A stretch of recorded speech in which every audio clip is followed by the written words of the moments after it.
if you've followed my posts for any length of time, you'll know that I'm about rendering the martial arts, combat, self-defense, rendering it down to its most basic principles so that we don't get confused with styles and systems and methods. If we agree that martial arts is just a mechanical process, then that's mechanics, that's physics, that's treating yourself like a machine or an engine. And the purpose of a machine is to do a task more easily, more efficiently.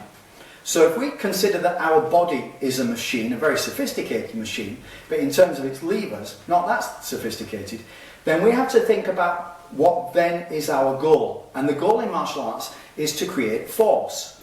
And so, to be efficient, we want to create the most force for the least effort. Now, what I see a lot these days are boxers and kickboxers, especially boxers, and I don't know where this is coming from because it doesn't come from an observance of what the top fighters are doing. I think it comes from instructors who are misunderstanding the effective movements in martial arts. Now, what I see at the moment is, I see fighters and they bend their knees and keep their back straight and they try to dip and slip from here. No, that's not how it's done. The dip and the slip comes from a position of hips back, shoulders forward, and we swing from side to side and we roll, which takes much less muscular effort. Now if you think about this, think about in terms of a deadlift compared to a squat.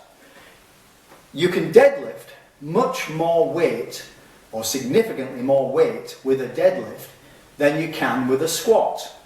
The squat is primarily using the muscles of the thighs to push and lift, engaging the butt and lots of lower body muscles, but not much above the waist. Whereas the deadlift engages the legs and adds to that the hip hinge, so much more of the butt and the lower back. So you've got several very strong muscles engaged with the deadlift. Think about bringing this back to the basic principles. What's your purpose? Your purpose is to produce force. Force is best produced when it's produced fast. So as we have mentioned before about Isaac Newton's second law of motion. Force equals mass, weight, times acceleration. So the faster we move our weight, the more force we create. So when you're looking at movement, it's not this. I don't want my shoulders over my hips. That's the test. If my shoulders are over my hips, then I'm not creating leverage. If my shoulders are in front of my hips and over my feet, then I can create leverage. I can bounce, I can move, and it's much easier because I can swing the body rather than physically move the body from side to side. So if I want to do a hook, or say a body hook, all I need to do is bend at the speed of the arm to the hip hinge here, and I can get lots of power. I can't get the same power just with the arm if I keep the shoulders above the hips. So this is absolutely crucial. Focus on getting the hips behind the shoulders and the shoulders over the front foot, this way. And this is how you do hinges, slips from side to side, roll unders, roll back. This kind of movement, hips back, shoulders forward. This is absolutely crucial. And one exercise that you can do for this, to develop this motion, is to use a kettlebell.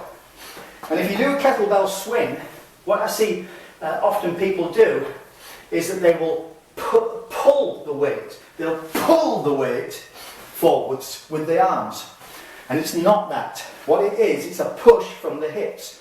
As you swing, push, push, push, push.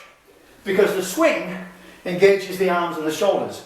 But the push engages the hips and develops that explosive movement. And that's a great movement to work on to develop your hip hinge. So remember, To create leverage, remember the hinge. The deadlift creates more force than the squat. The shoulders on a deadlift are over the feet. On a squat, they're behind the feet and more in line with the hips. So that's a little tip for you to work on so you can correct these movements. Bring it back to the essentials, bring it back to the basics. Martial arts is just physics, just mechanics.